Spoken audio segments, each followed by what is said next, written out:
Hello, আজকে আমি নতুন বছরের শুভেচ্ছা, বড়দেরকে প্রণাম নববর্ষরে, আর ছোটদেরকে শুভেচ্ছা ভালোবাসা জানিয়ে আজকে আমার রেসিপিটা শুরু করছি। রেসিপিটা হলো পনির পনির কুরকুরি। পনির কুরকুরি বানাচ্ছি। রেসিপিটা হলো পনির কুরকুরি।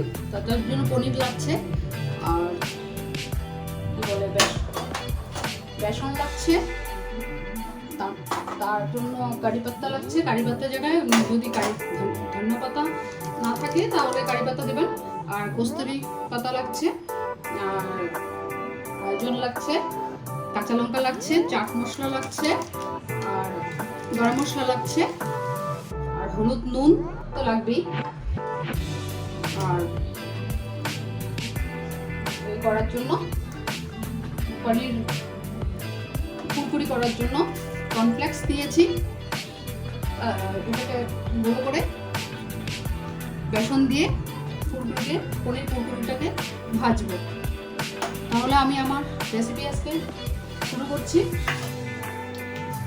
নববর্ষর সবার জন্য বছরটা ভালোই যাক, এটাই বলছি ঠাকুরকে। সবাই ভালো থাকুক, এটাই চাচ্ছি।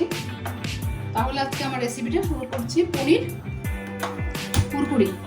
তো এখন গ্যাস জ্বালাবো না। এখন আমি পনিরগুলোকে বেসনে ম্যারিনেট করে নেব। তার জন্য আমি পনির আর একটা বাটিতে বেসন নিয়েছি, আর যা বললাম মশলা এগুলো তো নিয়েছি। তো আমি শুরু করছি বেসনে জল দিচ্ছি, আর সেটা পরে করছি। পনিরটাকে আমার করতে হবে কি, পনিরটাকে আমার কারি পাতা, কাঁচা লঙ্কা দিয়ে একটু নুন দিয়ে, একটু সামান্য নুন দিয়ে, পনিরটার ভিতরে নুনটা ঢুকলে খেতে ভালো লাগবে। একটু নুন দেব, আর একটু হলদি দেব, বেশি না, অ্যাকচুয়ালি পনিরে হলদি দিতে হয় না। আর একটু কাশ্মীরি মরিচ কালার দিচ্ছি। তাহলে এটাকে আমি মেখে রেখে দিচ্ছি হালকা করে। দেখুন পনির ভাঙবে না, আর পাতলা করলে ভেঙে যাবে, কিন্তু একটু মোটা করে কাটলে তাহলে ভাঙবে না। এটা কুরকুরি তো, তার জন্য লম্বা শেপে কেটেছি। তাহলে আমার রেসিপিগুলো কেমন লাগছে আমাকে বলবেন, লাইক কমেন্ট না করলে তো আমি বুঝতে পারছি না। তাই নববর্ষের জন্য আজকে আমরা ভেজ খাচ্ছি, কারণ মঙ্গলবার, আর মঙ্গলবারে এমনি ভেজ খায়, শনিবার আর মঙ্গলবার। তার জন্য আমি পনিরের আইটেম করছি।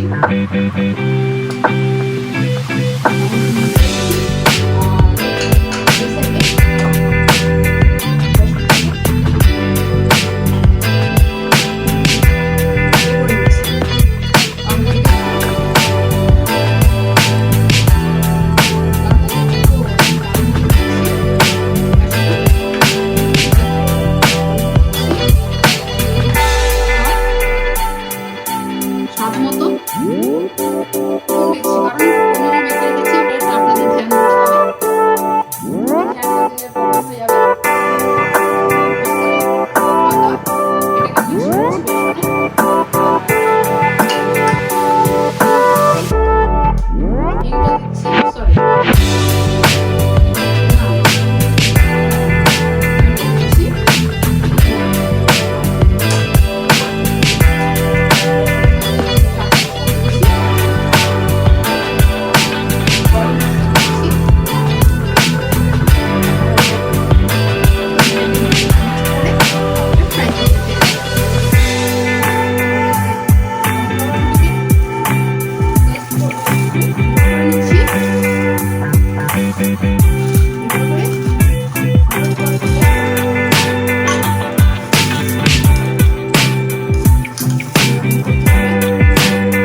তাহলে পনিরগুলোকে এভাবে বেসনে ডুবিয়ে নেব।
ডুবিয়ে খাবেন, খুব ভালো লাগবে।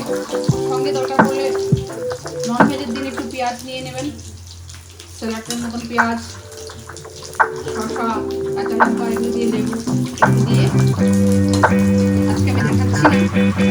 আজকে ভিডিও আছি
সবার জন্য ভালো কামনা করছি। তো আজকে আমার রেসিপিটা এখানেই শেষ করলাম। Bye bye.